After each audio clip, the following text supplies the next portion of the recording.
explore, are Southerners Celtic or Germanic? This map here shows the dots on this map down here around the Bristol Channel is showing points of migration to the Virginia colonies. Now, we know that a quarter of the Virginia colonies originally are made up of Cavaliers, the English Cavaliers from southern England and western England, and the other 3/4 of the colony is made up of indentured servants here from the around in and around the Bristol Channel, let's say English Welsh border, around Devon, southeast England, and this general area here. Okay, and then later there's another migration from North Britain, the Anglo-Scots border, and Northern Ireland, and that's what we call the Scots-Irish migration, and the two merge together to make Southern ethnicity. Now, I say the two merge together. What pretty much stays pure is going to be the English Cavaliers, marry amongst each other. But the two groups, the Scots-Irish, the rural English, marry in, move to the back country after the onset of chattel slavery brought on by the Cavaliers. And so then they have no need to pay indentured servants. It's more expensive in the long run, indentured servitude. It's harder.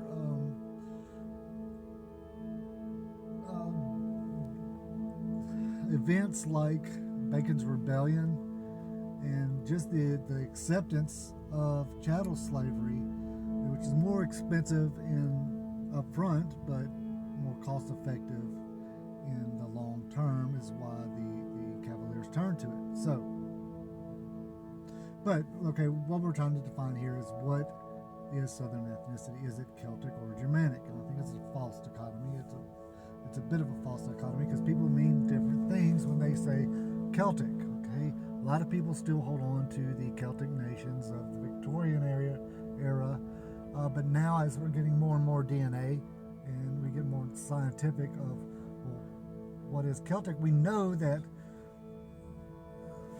the people from the Celtic nations in Great Britain don't all have the same DNA. Let's look at that. Okay, so let's look at the people of the British Isles and look at their genetic makeup. And now we can look here and say, okay, well, what is Celtic and what is Germanic? And I think it's a bit of a false dichotomy. Let's draw on the map the two migration points that we know make up what we call Southern ethnicity. And this is going to be North Britain, Lowland Scots, Northern Ireland, and Southwest England. Well, you can see here there's a diversity here of ethnic makeup that represent old kingdoms in this part of the country. Well, okay, so what's going on here is that, are these Celtic or are these Germanic? Well, these are definitely, linguistically, these are English speakers. All of these people are English speakers. These are not, they're not Gaelic speakers like you had in Ireland and the Highlands of Scotland. They're definitely not Gaelic speakers. These are English speakers. So, okay, then let's say, well, are they Celtic? They're Celtic in the sense that they have a lot of native British DNA, original DNA. They're Saxon in the sense that, well, yes, they have, at that point, they have Anglo-Saxon DNA, but even over here in East England, which is going to be it's going to have the most Saxon DNA, at the most makes up around 60%, at the most. Okay, so let's better define this. Okay, we're going to say people in Ireland and the Highlands speak a Q Celtic, whereas Brythonic, the Picts, the Welsh, the Cornish spoke a P Celtic. Okay, and so if we're going to say we're Celtic, well then we're going to be more Brythonic than we're going to be Irish or Gaelic in that sense of the word. The Southerners are going to be definitely more Pictish, Brythonic than we're going to be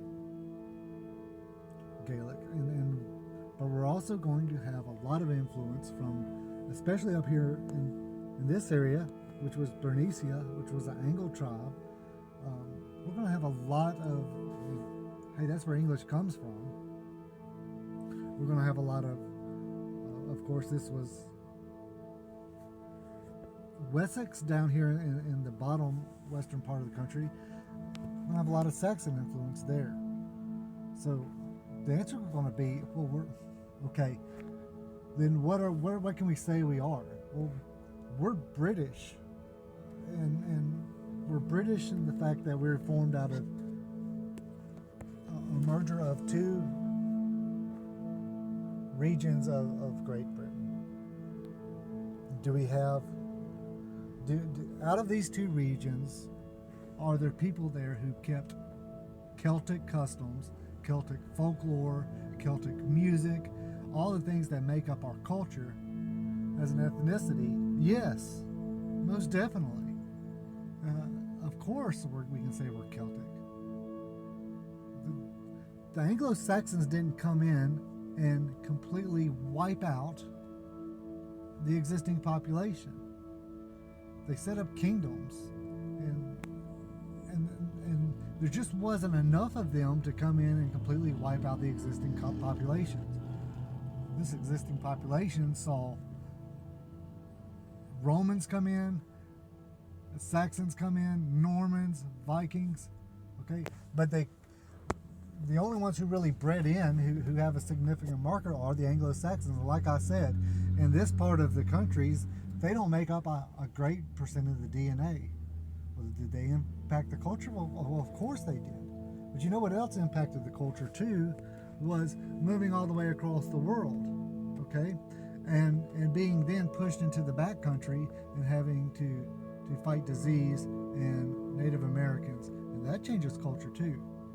Okay, so we have people from Northumberland and people from Lowland Scots and people from the Welsh borders and Devon, and now they're marrying together in this forge, which is the southern backcountry, and out of that forge, a new ethnicity is born, and that's who we are as Southerners. That's what makes us distinct from Yankees to the north, which are British Americans too, which what we are. We are British Americans. They're British Americans, but we are distinct. They mainly come from this eastern part of the country, and with different cultures and a different history and different background. Sure, they had to forge their own way too. But here in the South, we are a distinct culture. Yeah, we have a little bit of French Huguenots and a little bit of German Moravians, but as a group of people that came together, forged together before the War of Independence with the Kingdom of England, then this is who we're going to define as, this is who we are. When you say rednecks, crackers, hillbillies, it's this bunch here. A lot of times we can define our ethnicity by our adversaries who use these terms in derision. That's fine, I'm fine with that. One thing about my people is that we're not a bunch of crybabies, and we're not looking to be everybody's victims.